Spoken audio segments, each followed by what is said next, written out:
Tiba-tiba Zainab menghampiri Ammar dan mengatakan kalau sayang, saya ingin berpisah. Pengen minta cerai si Zainab, baru akad berjam-jam kemudian minta cerai deh. Hai, wassalamualaikum warahmatullahi wabarakatuh. Terima kasih sudah klik video ini. Oke, jadi di malam minggu ini Nada akan kembali menceritakan sebuah kasus yang datang dari negeri Kanada, di mana kasus ini bisa dibilang benar-benar kejam kali sih, Wak. Karena orang tua yang sepatutnya melindungi, mengasihi, menyupport anak-anaknya justru melakukan tindakan kejam untuk menghilangkan nyawa anak-anak mereka. Dan gak hanya itu aja, keluarga penganut poligami ini merencanakan melakukan tindakan menghilangkan nyawa ini udah lama ternyata, Wak, dan sudah matang. Dan selain itu, Wak, menurut informasi yang beredar, kalau rencana untuk menghilangkan nyawa ini melibatkan anggota keluarga lainnya yang dijunjung oleh mereka hanya untuk menjaga kehormatan keluarga, Wak. Jadi gimana kisah lengkapnya? Kita langsung masuk aja ke ceritanya. Check it out.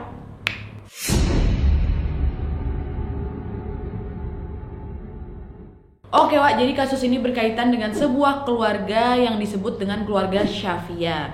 Nah, keluarga Shafia ini, Wak, berasal dari Afghanistan. Awalnya keluarga Shafia ini terdiri dari seorang suami dan dua orang istri. Sang suami ini bernama Muhammad Shafia. Lalu istri pertamanya bernama Rona Muhammad. Nah, Shafia ini menikah dengan Rona sekitar tahun 1980-an, Wak. Namun setelah beberapa tahun menikah, Shafia dan Rona ini tidak kunjung memiliki keturunan. Lalu dengan kesepakatan keduanya, mereka pun inisiatif untuk mengecek kesuburan dari si Rona. Dan dari hasil pengecekan tersebut, Rona didiagnosis memiliki masalah pada rahimnya yang membuat dirinya ini tidak bisa memiliki keturunan, Wak. Nah, Shafia yang pada saat itu juga sangat menginginkan keturunan cukup merasa terpukul, Wak. Akhirnya mereka berdua ini berdiskusi lah apa jalan terbaik untuk masalah ini nih. Dan dari hasil diskusi ini, Wak, Shafia mendapatkan izin dari Rona untuk mempersunting wanita lain. Dan pertimbangan ini diambil juga karena adanya hukum Afghanistan yang memperbolehkan seseorang suami untuk menikah maksimal 4 kali, kan? Dan tidak lama setelah keputusan mereka berdua tersebut, Wak, akhirnya Shafia menikah dengan seorang wanita bernama Tuba Yahya pada tahun 1989. Nah, Rona selaku istri pertamanya, Wak, dengan setia ikut membantu keberlangsungan acara dan tetap hadir di pertengahan acara pernikahan Shafia sama istri barunya nih. Banyak, Wak, foto pernikahan Shafia dan Toba yang menampilkan Rona dengan tegar berdiri di samping sang suami. Kebayang sih aku kalau jadi si Rona, na'udzubillah min dzalik. Rona tetap setia, Wak, menemani sang suami meski yaitu suaminya itu sedang menikah dengan wanita lain. Benar-benar wanita tegar sih kurasa si Rona ini. Dan setelah pernikahan tersebut, Shafia, Rona, dan istri kedua atau Tuba ini tinggal di satu rumah, Wak. Dan melalui pernikahan keduanya ini, Shafia dan Tuba dikaruniai 7 orang anak. Bukan hanya Shafia dan Tuba aja, Wak, yang sayang sama 7 anak ini. Rona pun dikabarkan sangat menyayangi mereka. Rona dikabarkan selalu berpartisipasi penuh dalam merawat anak-anak sambungnya ini. Dia buat seperti anak kandungnya sendiri lah, Wak. Nah, anak-anak Shafia dan Toba ini pun juga menganggap Rona ini sebagai ibu kandung mereka. Tapi, Wak, walaupun begitu, ternyata hubungan antara Rona sama si Toba ini dikabarkan kurang baik, Wak. Hal ini dikarenakan Rona diperlakukan seperti pembantu yang mengurus semua pekerjaan rumah, mulai dari masak, bersihin rumah, ngurus anak, dan lain-lain. Sedangkan si Tuba ini ya, istri kedua ini udah kayak tuan rumah aja di situ. Dan selain itu juga, Wak, Rona ini juga diketahui suka dianiaya sama lakinya si Shafia. Pokoknya Rona salah dikit aja nih ya, langsung digampar, langsung dicaci maki, ditendang, dibilang gak becus kok jadi istri gitu. Dan parahnya Rona ini juga harus melayani istri kedua Shafia, si Toba itu, mulai dari nyuci baju Tuba, masak buat si Toba lah ya. Tuba kan double O. Sampai-sampai, Wak, Rona ini juga disuruh untuk ngambil barang-barang berat tuh, mungkin kayak galon atau barang belanjaan kayak gitu, disuruh ya si Rona. Intinya si Rona ini bukan lagi diperlakukan kayak pembantu, kayak budak. Dan bahkan ya si Toba saking nggak tahu dirinya nih, terang-terangan dia ngomong sama Rona, kau tuh budak, kau tuh cuma hamba saya, kau tuh nggak ada hak di rumah ini gitu. Pokoknya kalau dibayangin udah kayak nonton sinema Hidayah, Wak. Nah, balik lagi ya, keluarga si Shafia ini, Wak, dulunya memang keluarga yang hidupnya nomaden, yang artinya suka berpindah-pindah, Wak. Dari Afghanistan mereka pernah ke Australia, ke Dubai. Dan selama di Dubai ini, keluarga Shafia tinggal selama lebih dari 1 dekade, keluarga Shafia ya. Dan Shafia pada saat itu bekerja menjadi pebisnis mobil bekas. Dan dari jerih payahnya ini, Wak, Shafia pun menghasilkan banyak uang. Dan dia ini mulai memutarkan uangnya ini ke bisnis real estate. Sampai di suatu ketika, Shafia ini merasa mempunyai dana yang cukup untuk ikut serta dalam sebuah program pemerintah Kanada, Wak, yang sedang menawarkan tempat tinggal permanen kepada pendatang asing. Dengan syarat harus melakukan investasi dulu di Kanada itu. Dan Safia pun karena memang uangnya udah cukup kan, dia pun menyanggupilah syarat tersebut dengan menginvestasikan dana ke proyek mall di pinggiran kawasan Montreal, sebuah kota di Kanada nih, tempatnya si Luca Rocco-Magnotta kalau kalian ingat, daerah-daerah situlah, sebanyak $200 atau setara dengan 2,9 M lah kalau hari ini. Nah, karena investasi inilah kemudian keluarga Safia memenuhi syarat kan untuk pindah ke Kanada dan tinggal di sana secara permanen. Dan di Kanada ini keluarga Safia pun tinggal di kawasan Saint Laurent, Montreal, yang letaknya tidak jauh dari proyek mall tempat dia berinvestasi. Nah, pada awalnya entah apa alasannya si Rona ini direncanakan gak ikut Dah si Rona tinggal lah di tempat sebelumnya kan, mereka pindah ke Kanada. Tapi tidak lama setelahnya Safia meminta imigrasi Kanada untuk memasukkan satu nama orang lagi dalam pengajuan tinggal permanennya itu. Dan orang tersebut adalah Rona. Dan nih di saat si Safia ditanya apa hubungan Anda dengan Rona, ini kan orang yang mau dimasukkan ini, Safia bukannya ngaku kalau orang ini istri pertamanya, tapi si Safia mengaku kalau Rona ini pembantu rumah tangga saya. Gitu. Imigrasi pun akhirnya menyetujui lah permintaan Safia untuk memasukkan nama Rona di dalam list keluarganya Safia. Nah, di Kanada keluarga Safia pun ya hidupnya enak lah. Mereka punya rumah yang bagus dan segala kebutuhan mereka pun terjamin. Tetapi semua ini tidak membuat Rona bahagia karena Rona sudah merasa kayak terjebak gitu di dalam pernikahannya. Berkali-kali Rona minta cerai, tapi culasnya si Safia pernah kan waktu udah kita cerai aja gini, saya mau pulang ke tempat saya gitu, Safia diambilnya paspornya Rona, diketok kepala si Rona pakai paspor tuh. Rona jatuh lah tersungkur. Karena habis itu Safia bilang kamu nggak akan bisa kemana-mana katanya. Jadi maksud si Safia nih paspor sama visa Rona ditahan sama Safia. Jadi nggak mungkin kalau kau bisa melarikan diri. Gitu. Kayak Safia sama si Tuba nih kalau disuruh casting antagonis masuk di orang jahat kali. Nah, terus terlepas dari nelongsonya hidup Rona, kehidupan anak-anak Safia sama Tuba ini pun nggak jauh beda sama Rona. Mereka juga dikekang oleh Safia Toba. Mereka hanya diperbolehkan keluar rumah ketika mau pergi ke sekolah aja. Mereka nggak boleh tuh mampir-mampir nongkrong sama kawan-kawannya. Abis balik sekolah nggak boleh. Abis balik sekolah aku harus langsung pulang. Dan yang terpenting lagi, mereka tidak boleh ada istilah cinta monyet gitu. Jadi memang sangat amat dilarang anak-anaknya Safia sama Toba ini untuk pacaran. Ya ini segala sesuatunya dikekang lah sama Safia sama Toba lah gitu. Anak-anak Safia dan Toba ini pun tidak diberi pilihan dan kelonggaran untuk menikmati sedikit saja masa-masa muda mereka tuh. Dan perlakuan Safia ke anak-anaknya ini memang gak jauh juga dari aksi kekerasan. Toba yang selaku ibu kandung dari mereka itu juga tidak pernah sama sekali menyupport anaknya Biasanya kan kalau seorang ibu melihat suaminya ngebentak anaknya atau mau mukul ibu kan biasanya nahan gitu kan, menjadi pihak penenang. Ini enggak, si Toba justru mensupport apa yang dilakukan suaminya. Suaminya nampar, ikut juga nampar. Suaminya nendang, mukul anak ini, biarin aja. Dan anak-anak kandung Toba ini terutama anak-anak yang gadisnya justru merasakan kasih sayang seorang ibu dari Rona. Mereka sangat bahagia bila ada Rona di dekat mereka. Rona seperti tipe ibu yang diharapkan oleh anak-anak Toba. Karena Rona ini dikabarkan selalu memberi sedikit kelonggaran lah untuk anak-anak ini menikmati masa-masa remaja gitu lah. Ya biar sama lah kayak kawan-kawan dia yang lain kan. Dan mungkin juga Rona ini tahu kalau kebahagiaan anak-anak remaja itu adalah dengan memberi sedikit saja kebebasan mereka dalam berpartisipasi, dalam bersosialisasi, dalam berekspresi dan berteman gitu kan. Serta juga mengungkapkan perasaan mereka gitu. Dibiarkan sama Rona. Makanya lah nyaman kali anak-anak ini sama si Rona. Sampai pada suatu ketika anak tertua dari keluarga Safia yang bernama Zainab pada saat itu berusia 17-18 tahun punya pacar, kawan sekelasnya namanya Ammar. Nah, Zainab ini pada saat itu sempat ragu menjalankan hubungan sama Ammar ya kan. Kalian tahu sendiri bapaknya kayak gimana, melarang keras anaknya buat pacaran kan. Bayangin kalau Safia nanti tahu anak punya pacar, ngamuk lah bapaknya. Tetapi keraguan Zainab ini pun tidak hanya soal itu aja, ada alasan lain juga. Karena alasan lainnya ini saudara laki-laki dia yang namanya Hamid bersekolah di sekolah yang sama Zainab. Nah, Hamid ini dikenal sebagai kaki tangan bapaknya. Inilah yang buat akhirnya si Zainab nih worry lah kan untuk pacaran. Zainab takut kalau nanti si Hamid tahu dia punya pacar, nanti Hamid lah ngadu ke bapak aku nih gitu. Karena itu si Zainab ini pun mempunyai kesepakatan sama si Ammar itu untuk ya udahlah sayang ya, kita jaga jarak. Kalau seandainya kita lagi ada di sekolah, aku takut nanti Hamid tahu nih, nanti diaduin sama bapakku, nanti aku dipukulin lagi sama bapakku, kata Zainab. Karena Ammar yang memang ya kasihan lah dia dengar pacarnya kayak gitu. Akhirnya mereka pun sepakat. Jadi Zainab sama si Ammar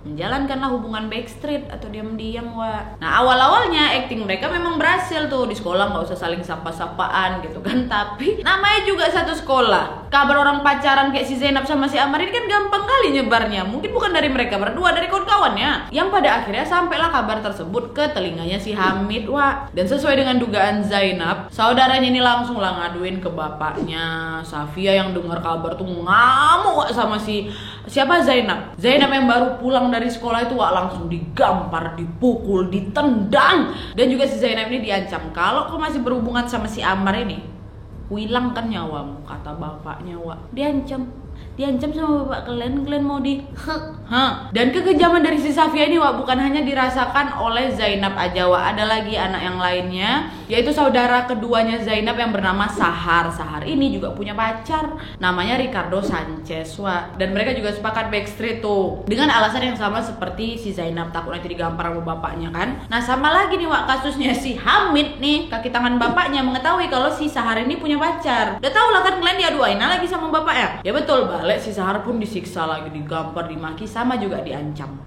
Dan setelah kejadian tersebut, Wak, Sahar yang memang satu sekolah sama kakaknya Zainab ini curhatlah ke guru BK. Dan mereka mengatakan kalau saya sama kakak saya ini suka dipukulin, Bu, di rumah sama ayah kami. Nah, karena laporan ini, Safia sama Toba langsung dipanggil lah ke sekolah.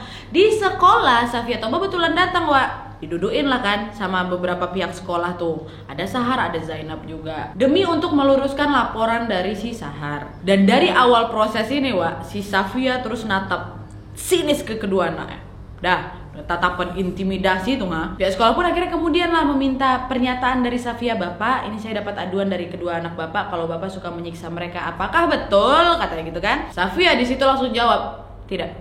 Tapi tidaknya itu serem itu tuh loh, Wak. Nah, dengar jawaban sama tatapan dan ekspresi bapaknya ini, Sahar sama Zainab udah menggigil nih. Aduh, matilah kita balik nih, Dek, dalam hati mereka mungkin gitu. Dan setelah mendapatkan jawaban ini, pihak sekolah juga minta klarifikasi lah kan ke Sahar atas laporan dia itu. Nah, Sahar yang memang udah lihat ekspresi bapak yang menegangkan dan menyeramkan itu, langsung ciut, Wak. Sampai akhirnya entah kenapa dia pun mengaku kalau, Bu, Bapak, maaf, cerita yang kami adukan kemarin itu bohong, katanya. Saking takutnya dia, Wak, cuma ditatap matanya sama bapaknya. Ya kalau kayak gitu mau gimana lagi lah. Sahar sama Zainab akhirnya mencabut itu, dia bilang bohong kan. Akhirnya pihak sekolah pun gak bisa bertindak lebih lanjut lagi nih. Dah lah itu, bubar lah ya kan, pertemuan antara orang tua sama si Safia ini. Dah nyawa, sebenarnya pihak sekolah ini sebelum pengaduan dari si Sahar dan Zainab ini, sebenarnya pihak sekolah itu udah memiliki kecurigaan, Wak, bahwa ada sesuatu yang nggak beres nih dari keluarganya si Sahar. Kok bisa? Jadi kan memang si Sahar ini selalu berpakaian hijab gitu, Wak, sebelum berangkat ke sekolah. Ya seperti kita tahu, karena kan memang keluarga Safia ini berasal dari Afghanistan kan, adat ketimurannya itu masih kenceng lah gitu, walaupun memang ada di Kanada.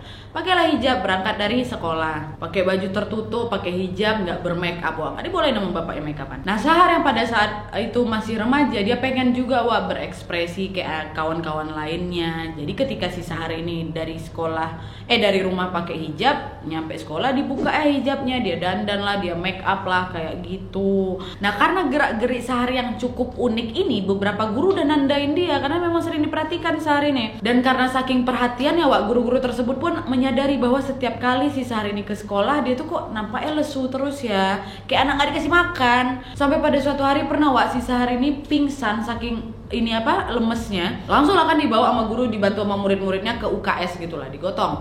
Dahnya mereka pihak sekolah nelpon lah si Safia sama Tuba, orang tuanya kan nggak diangkat, nggak dijawab berkali-kali. Sampai akhirnya dari situlah guru-guru mereka tuh udah mulai berpikir, kok kayak ada yang nggak beres ya dari si Sahar ini gitu loh. Namun sayangnya guru Sahar itu ya kurang bukti, Wak, untuk bisa mengambil tindakan jalur hukum. Jadi ya mereka nggak bisa bikin apa-apa tuh untuk Sahar. Nah, sekarang kita balik lagi ya ke betapa kejamnya si Safia ini, Wak. Jadi ada lagi nih saudara ketiga mereka yang bernama Getty. Nah, Getty ini masih berusia 13 tahun, Wak. Berbeda dari tingkah kedua kakaknya tadi, si Getty ini suka bolos sekolah malah, dan kadang suka mencuri gitu. Getty ini juga pernah bercerita, Wak, kepada gurunya kalau saya ini lebih suka tinggal di panti asuhan, Bu, dibanding tinggal di rumah gitu. Dan Getty yang pada saat itu sangat mengidolakan kakak-kakaknya Zainab dan Sahar, juga sempat berharap kalau dirinya nanti bisa pergi bersama kedua kakaknya untuk kabur dari rumah. Kok bisa, Wak, si Getty berpikir kayak gitu untuk kabur sama kakaknya? Nah, kita balik lagi nih ya ke kisah si Zainab. Jadi ketika si Zainab itu di ultimatum kan sama bapaknya, tidak boleh menghubungi pacarnya si Ammar itu lagi. Zainab ini pun akhirnya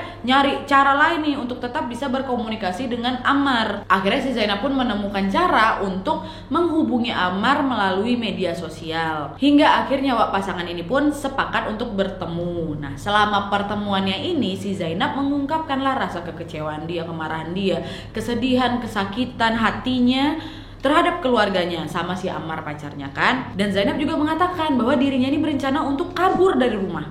Aku mau kabur aja lah sayang dari rumah, aku udah gak tahan lagi di rumah itu. Nah, Ammar yang dengar kabar itu awalnya gak setuju, Wak. Janganlah sayang, nanti kamu mau kemana, kamu tinggal di mana nanti, lebih bahaya lagi kamu di luar, kata dia kayak gitu kan. Tapi pas lihat ekspresi Zainab dan segala cerita kekerasan yang memang dia dapatin dari bapaknya, itu juga lah yang membuat si Ammar ini luluh. Setuju dia, Wak, untuk bisa menemani Zainab, Wak, menjalankan rencananya kabur dari rumah. Dibanding pacarnya pergi sendiri entah kemana, ya udahlah aku temenin kau kabur, kata si Ammar. Nah, Zainab yang memang sudah bulat kali tekadnya untuk kabur dari rumah ini, Wak, kemudian packing lah kan malam-malam bajunya, masukkan dalam tas. Udah tengah malam, udah pada tidur semua, diam-diam tuh dia keluar dari rumah kan untuk bertemu dengan Ammar di suatu tempat yang memang udah mereka sepakati gitu untuk ketemuan. Dah, ketemulah mereka. Pergi, kabur berhasil. Nah, sayangnya, Wak, di jalan pada saat itu si Hamid yang juga lewat di jalan yang sama nggak sengaja nengok kakaknya lagi bawa koper. Nah, Hamid pun dibuntutin ya kakaknya kan. Barulah dari situ dia lihat Zainab ketemu sama si Ammar. Habis itu mereka pergi. Nah, dari situ nggak pakai lama Hamid pun langsung hubungi 911, Wak. Dihubungi polisi kan. Dia bilang, "Pak, kakak saya diculik sama laki-laki namanya Ammar," kata dia kayak gitu. Nah, entah kayak gimana ceritanya, Wak, mungkin canggih kali teknologi di Kanada pada saat itu. Nggak lama setelah laporan si Hamid, polisi berhasil menemukan Ammar sama si Zainab. Ammar langsung lah kan diinterogasi sama polisi. "Kamu nyulik si Zainab ya?" kata kayak gitu. Dia tanyalah maksud dan tujuannya. Nah, pada saat itu saya bilang, "Enggak, saya tidak menculik Zainab, Pak. Justru saya hanya menemani Zainab yang ingin kabur dari rumahnya." Dan Zainab pun pada saat ditanya sama tim kepolisian, "Benar kamu tidak diculik?" "Benar, Pak. Ini adalah keinginan saya dan Ammar hanya menemani saya untuk kabur dari rumah karena saya udah gak mau lagi tinggal di rumah itu."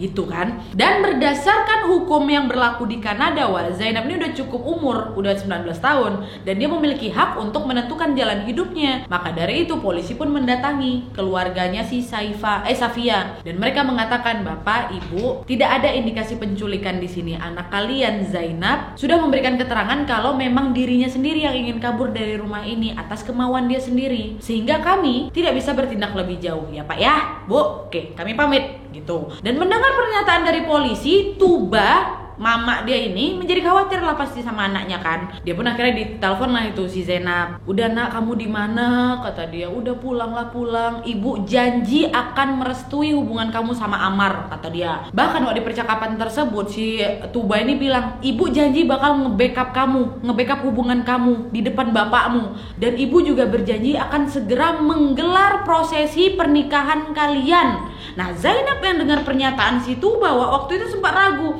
Betulnya ini gitu kan. Tapi Ammar pada saat itu coba meyakinkan, "Sayang, itu kan ibu kandung kamu, nggak mungkin dia mau nyakitin kamu. Dengarlah dulu," kata dia kayak gitu. "Kamu ikutin lah, ada baiknya juga. Kita bisa di backup, nanti akhirnya kita bisa bersama, kita bisa menikah sayang," gitu. Nah, Zainab yang merasa sudah teryakini nih, akhirnya itulah teruskan untuk balik lagi ke rumah. Nah, betul ada pernikahan itu, Nat. Betul, jadi 2 minggu setelah kejadian itu, sesuai dengan janji mama ya, pernikahan Zainab sama Ammar ini pun digelar, Wak. Tapi ternyata kebahagiaan mereka ini bisa aku sebut kebahagiaan fana. Kok bisa? Karena nih, Wak ya, saat acara akad baik-baik aja tuh semua, lancar gitu kan. Tapi setelah akad, mereka yang baru aja resmi suami istri beberapa jam yang lalu, tiba-tiba Zainab menghampiri Ammar dan mengatakan kalau, "Sayang, saya ingin berpisah." Pengen minta cerai si Zainab, baru akad, berjam-jam kemudian minta cerai deh.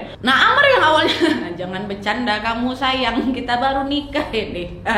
Tapi Zainab tetap mengatakan hal yang sama berkali-kali, "Tidak sayang, aku serius, aku ingin kita berpisah. Ini bukan jalan yang benar." Kayak gitu. Nah, karena melihat keseriusan si Zainab ini, barulah si Ammar yakin kayak, "Oh, memang betul pengen bercerai Zainab ini." Ya udahlah, katanya. Pasrah si Ammar kan, dengan lapang dada lah Ammar menerima perceraian mereka sesuai dengan permintaan Zainab. Entah apa yang ada dalam pikiran Zainab itu, Wak, tapi ternyata diketahui beberapa waktu setelahnya Dimana menurut kesaksian Ammar, beberapa jam setelah akad si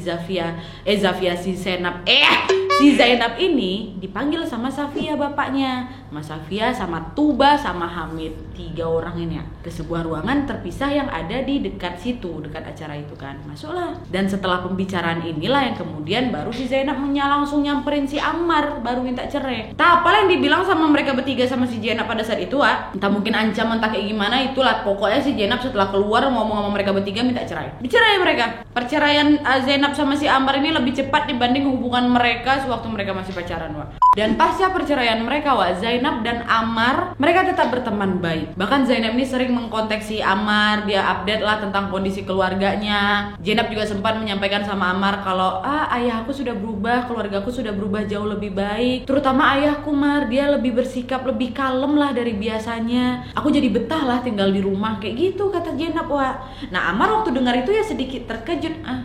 Masa iya sih gitu. Terkejut dengan perubahan sikap drastis keluarga Zainab. Ya oke lah, orang pasti bisa berubah jauh lebih baik, tapi kok bisa secepat ini ya si Safia dengan wataknya udah puluhan tahun kayak gitu loh. Tapi walaupun begitu si Ammar juga bilang, "Oh, alhamdulillah lah, syukur, aku juga seneng dengernya," kata dia kayak gitu. Dah, kalian pikir memang betulnya itu ada mayem keluarga itu?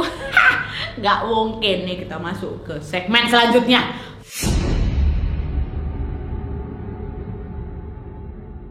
Nah, jadi Wak, setelah beberapa hari acara pernikahan sekaligus perceraian itu, si Safia ini mengajaklah semua keluarganya untuk pergi liburan ke air terjun Niagara. Mereka pergi ke sana waktu itu 2 mobil, Wak. Nah, si Rona, Zainab, Sahar, sama Getty 1 mobil, sisanya di mobil yang satu lagi. Waktu itu mereka naik mobil hitam Nissan Sentra, Wak. Nah, pergilah ini kan ke air terjun Niagara. Bersenang-senang, Wak, mereka di sana. Dan setelah beberapa hari, akhirnya mereka memutuskan untuk pulang. Nah, di saat inilah, Wak, sayangnya liburan yang menyenangkan tadi justru berakhir tragis, di mana mobil yang ditumpangi Rona dan ketiga anak gadis Safia tadi menghilang pada saat mereka ini mau on the way pulang. Nah, Safia sama Tuba langsung laporin ke pihak polisian. Tuba yang pada saat itu memberikan kesaksian sambil segunggukan, dia mengatakan kepada pihak kepolisian bahwa ketika mereka ini mau on the way pulang, keluarga kami ini, Pak, sempat nginap di sebuah motel namanya Motel Kingston. Nah, abis itu, Pak, sekitar jam 3 pagi tiba-tiba Zainab sama Sahar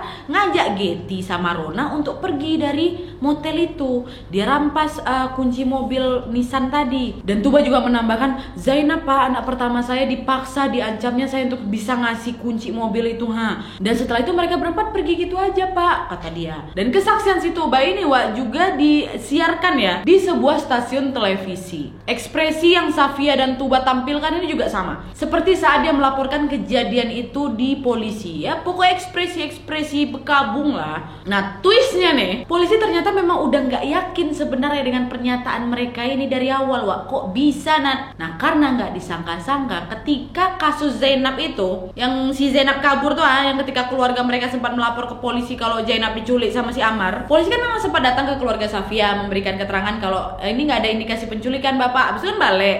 Nah, ternyata tepat sesaat polisi mau cabut, Wak, dari lokasi, dari rumah Safia, Sahar, adiknya si Zainab, keluar rumah nih diam-diam dari belakang, disamperi ya polisi.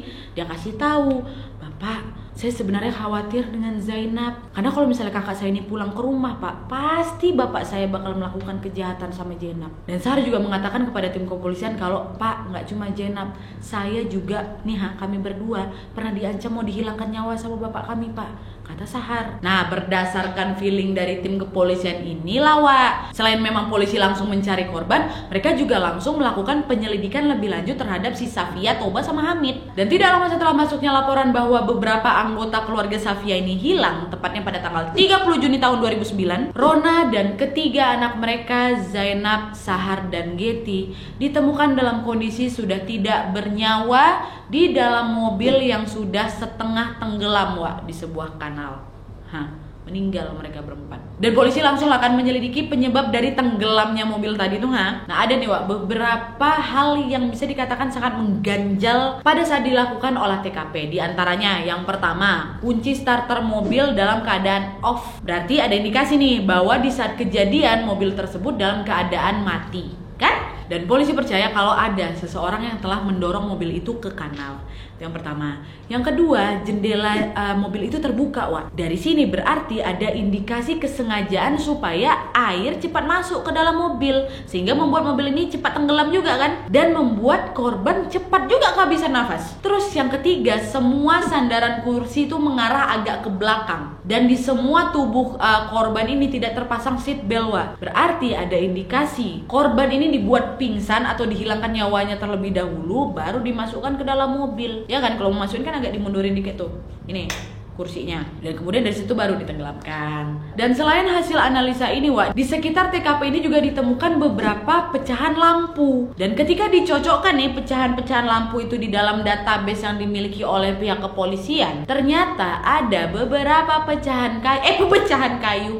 Serius dong, Nat. Ada beberapa pecahan lampu yang jenisnya hanya ada pada mobil Lexus. Dan ketika ditelusuri lebih lanjut, pihak kepolisian pun menemukan fakta bahwa keluarga Safia memang mempunyai mobil Lexus, dan mobil Lexus keluarga Safia ini sudah terdapat kerusakan pada lampu jalan mereka di posisi bagian depan dengan beberapa bagian yang sudah penyok, Wak. Dan setelah dicocokkan dari pecahan kaca yang ada di kanal atau di TKP sama mobil si Safia, cocok. Dan sedangkan pecahan-pecahan lainnya, Wak, itu semua cocok sama mobil korban. Dan berdasarkan bukti ini, polisi langsung lah kan meminta keterangan dari keluarga Safia. Nah, pada saat itu Hamid, kaki tangan bapaknya ini, langsung memberikan pernyataan dengan berkata, dia bilang, "Pak, memang mobil kami ini sempat mengalami kecelakaan. Waktu itu nggak sengaja. Sebelum kejadian ini, Pak, mobil ini saya yang bawa. Terus pada saat itu mobil ini memang mengalami kerusakan, Bapak, yang disebabkan dari kecelakaan yang memang saya alami beberapa hari yang lalu. Dan waktu itu saya juga nelpon 911 kok, Pak. Bapak bisa cek sendiri," kata si Hamid kan. Terus ditanya, "Emang kamu kenapa? Kecelakaannya ada apa gitu? Kenapa bisa mobilnya pecah? Kaca itu pecah?" Terus kata si Hamid, "Wah, waktu itu saya nggak sengaja, Pak, nabrak tiang di parkiran mobil."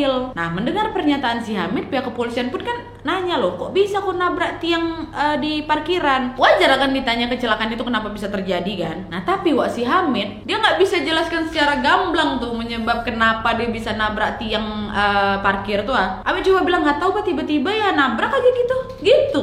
Nah, polisi yang dengar itu udah ngerasa aneh lah kan sama pengakuan si Hamid. Mereka pun akhirnya langsung melakukan penelusuran lebih jauh untuk dapat mengumpulkan petunjuk-petunjuk lain. Sampai akhirnya pihak kepolisian pun langsung mengumpulkan bukti percakapan seluruh anggota keluarga Safia melalui telepon genggam mereka, Wak, sebelum mereka pergi ke air terjun Niagara tuh, Dan dari sinilah polisi bisa mengetahui jejak terakhir keluarga Safia sehingga ditemukan. Pertama, pada tanggal 23 Juninya, keluarga Safia ini berangkat ke air terjun Niagara. Lalu di tanggal 27 Juni, keluarga Safia masih berada di sana. Tetapi menurut track record telepon genggam ini, Hamid udah pergi duluan, Wak, ke Kingston Motel tadi, dan kemudian balik lagi ke Niagara. Nah, di tanggal 30 Juninya, Wak, barulah keluarga Safia ini OTW ke motel tadi. Dan pada jam 1:30 paginya adalah itu beberapa panggilan ke handphonenya Sahar, tapi nggak dijawab sama Sahar. Dan dengan mencocokkan riwayat waktu pada ponsel keluarga Safia ini,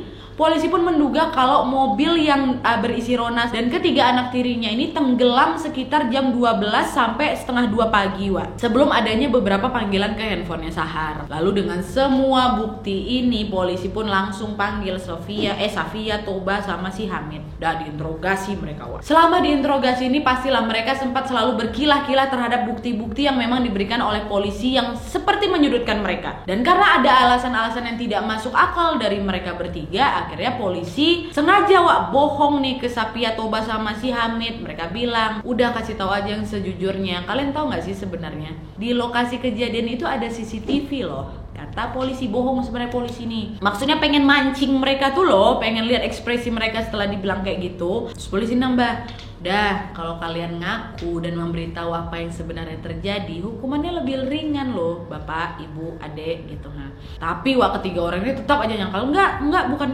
kami, kayak gitu kan. Nah, cerdiknya polisi pada saat itu, sesaat si Safia, Toba sama si Hamid ini berada di ruang interogasi, salah satu polisi meletakkan alat penyadap di mobil mereka. Nah, pas kali pada saat itu ketika Safia, Toba sama si Hamid udah selesai interogasi, mereka ya udah disuruh pulang lah sama polisi kan. Mereka masuk masuk mobil lah. Dari situlah polisi bisa mendengar perdebatan mereka dari alat penyadap yang memang udah ditempel itu. Dan melalui alat sadap tersebut polisi dapat mendengar mereka berdebat mengenai benar atau tidaknya keberadaan CCTV di lokasi karena panik mereka ternyata dalam mobil. Paniklah, dan Toba dengan segala keyakinannya dia bilang kalau sayang, kalau memang ada, pasti kan harusnya kita ini udah ditangkap dari kemarin. Abid juga bilang kayak gitu. Iya mah bu, iya mah bu, iya mah pak. Kayaknya mereka cuma mancing-mancing aja lah itu katanya. Harusnya kita udah ditangkap dong dari kemarin gitu. Nah tapi ada part tersedihnya nih. Part tersedihnya adalah ketika Safia selaku ayah dari ketiga anak gadis ini yang menjadi korban ini dia bilang bahwa anak-anak gadisnya ini adalah wanita murahan yang memang pantas untuk dihilangkan nyawanya karena sudah merusak kehormatan, agama, adat keluarga. Semoga iblis yang menjemput mereka di pemakamannya. Dan Safia juga menambahkannya, kalau semisal saya nanti ditangkap dan dihukum mati sekalipun, saya lebih merasa terhormat. Kata dia gitu. Karena bagi Safia, kehormatan dirinya dan keluarganya adalah hal yang paling terpenting. Hoi, didoain kayak gitu sama bapaknya, ya Allah. Seolah-olah si Zainab, Sahar sama si Getty ini kayak bukan anak mereka gitu kayak anak yang udah dari lahir udah dibenci ya gitu sama bapak ya kan. Dan dengan informasi yang didapat tim kepolisian dari alat sadapan inilah mereka mempunyai cukup bukti untuk memeriksa keluarga Safia lebih jauh. Sampai akhirnya pada tanggal 21 Juli 2009 polisi langsung menggeledah rumah keluarga Safia. Dan mereka menemukan ada bukti tambahan, yaitu ada histori penelusuran internet di browser laptop keluarga Safia. Dan polisi menemukan sebuah situs pencarian mengenai lokasi teraman untuk melakukan penghilangan nyawa. Dan polisi juga menemukan ada buku harian milik Rona yang berisi tentang perlakuan Safia dan Toba kepada dirinya dan anak-anak gadisnya, serta juga kekejaman yang dilakukan oleh Safia dan Toba yang udah aku bahas tadi itu ditulis semua sama si Rona di buku harian itu Maka dengan adanya informasi-informasi pendukung ini ditambah juga bukti-bukti TKP, sangat jelas bahwa pelaku dari kasus hilangnya nyawa Rona, Zainab, Sahar, Getty sudah mengarah semua ke Safia, Toba, dan Hamid. Dan keesokan harinya pada tanggal 22 Juli 2009, Safia, Toba, dan Hamid pun resmi ditangkap atas tuduhan menghilangkan nyawa terhadap 4 anggota keluarganya, yaitu Rona, Zainab, Sahar, dan Getty. Dan pada saat ditangkap itu mereka sama sekali tidak menunjukkan rasa penyesalan. Wajah mereka ya biasa aja, nggak merasa bersalah, tidak. Dan persidangan Safia, Toba, dan Hamid ini pun berjalan sekitar 3 tahun. Dan pada bulan Januari tahun 2012 lalu mereka bertiga dinyatakan bersalah dan dijatuhi hukuman seumur hidup penjara. Dan putusan pengadilan tersebut adalah akhir dari tragisnya keluarga Safia. Penduduk Kanada juga sempat merespon kalau kasus ini adalah kasus yang sangat sadis dan membuat mereka merasa ngeri karena memang bagaimana bisa sih seorang ibu sama ayah bersekutu untuk bisa menghilangkan nyawa ketiga putrinya. Apalagi tindakan ini juga melibatkan anak dia yang lain atau si Hamid ini. Dan dari kasus ini juga sempat mendorong pemimpin muslim yang ada di Kanada pada saat itu langsung mengambil sikap dengan menginfokan kepada masyarakat setempat bahwa perilaku Safia, Toba, dan Hamid ini tidak ada sangkut pautnya dengan ajaran dan keyakinan mereka atau keyakinan Islam. Dan kalau menurut aku pribadi kayaknya si Safia ini kayak salah kaprah gitu loh dalam mendefinisikan kehormatannya nggak sih? Justru dengan dia melakukan tindakan menghilangkan nyawa tuh buat harga dirinya makin ternodai lah. Salah aku. Tapi menurut kalian gimana? Kalian tulis aja lah pendapat kalian soal kasus ini di kolom komentar di bawah ya. Oke jadi sekian dulu videonya. Terima kasih yang sudah menonton. Kalau kalian suka video ini, klik like-nya. Jangan lupa komen di bawah untuk ide dan saran-saran untuk video selanjutnya. Jangan lupa nyalain notifikasinya supaya kalian tahu kalau aku upload video baru. And as always, jangan lupa untuk klik tombol subscribe supaya kalian sama-sama tahu informasi menarik dan menegangkan dari channel aku. See you next video. Bye.